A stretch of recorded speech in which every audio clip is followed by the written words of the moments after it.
I haven't rehearsed any of this. That's okay. That's all right. We want it all in the raw. Okay, you're going to have it.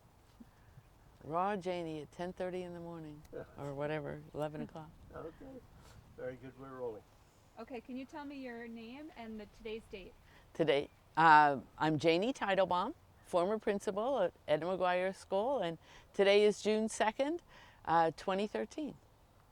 Okay, can you tell the story of why you're so passionate about the garden and your involvement with the garden? Sure. The garden was here when I became principal. Judy Cooper and the teachers here, and you heard that from Susan, started the garden. I was principal at Tam Valley School. And it was a very similar school demographically, same kind of kids, same kind of parents. But I discovered when I was principal here, and it didn't take too long when I was principal here for me to realize there was something different about Edna McGuire kids. Just something. It took a while for me to think about what it was. And I realized that they were just a little bit sweeter, a little bit kinder.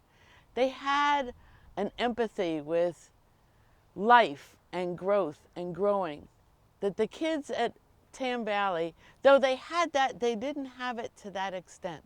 And that's when I realized how important the garden was to an education system in an elementary school. And I worked tirelessly, giving everything I could to keep this garden growing. I wasn't a big gardener myself, though I've always been interested in nature, and in fact worked at the Terwilliger Center when my kids were little. But it was that realization that the kids at Edna McGuire were just a little bit different than kids I had met anywhere else.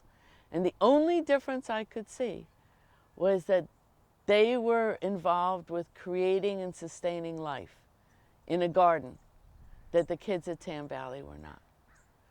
And so I supported the garden all 10 years I was principal here. What years were you the principal here? 1993 to 2003, for 10 years. Can you tell me some specific experiences in the garden that made your heart sing?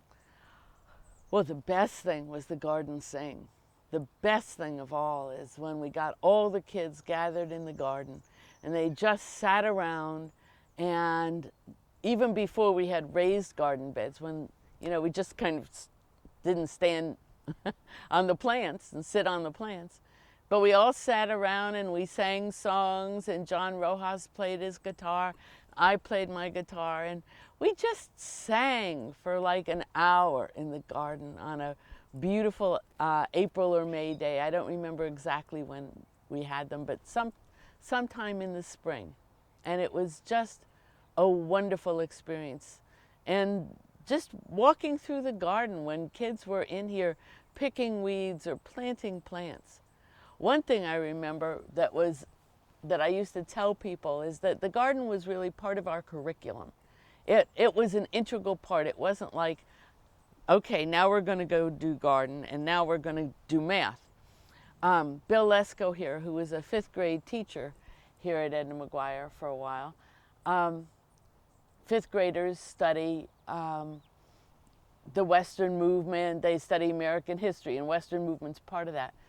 And one year, as part of that, they grew wheat that the pioneers grew, and then they harvested the wheat, and then they turned it into bread as part of their whole, social studies curriculum. It wasn't a separate thing, it was part of it. It was an integral part of it, and that was what we tried to do, is to make the garden and everything about the garden just an integral part of the whole curriculum, not a separate, the garden's over here and now we're going to the garden. No, it's part of poetry, it's part of singing, it's part of dancing, it's part of art, it's part of reading, it's part of writing, it's part of everything we do.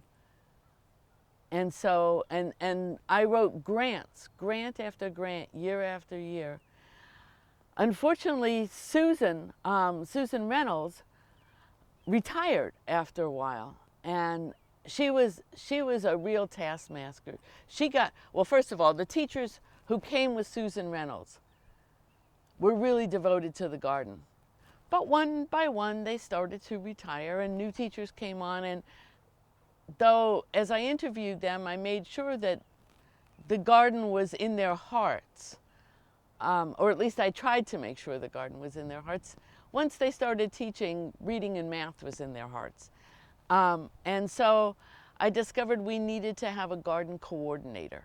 We needed somebody, and parent volunteers are wonderful, and we had some fabulous parent volunteers, but you couldn't always count on them. And so some you could, some you couldn't.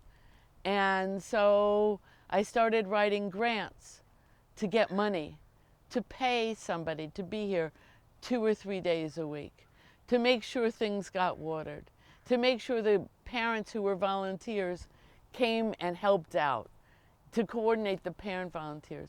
So we had a garden person, a garden coordinator, and the garden really began to thrive, and other schools came and started imitating it, and imitation is the sincerest form of flattery, and so we felt really good about what we had here.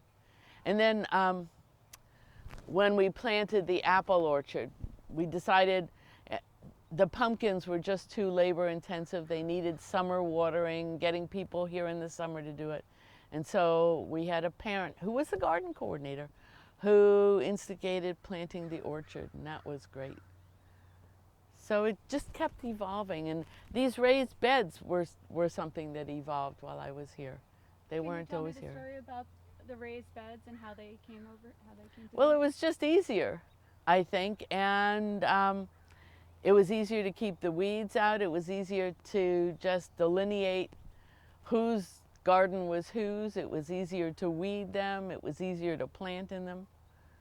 Were there any other annual events that happened that you could tell us the story about? Or? Well, there was the garden, what do we call it, the harvest fair? Mm-hmm. Hang on just a second. We got this.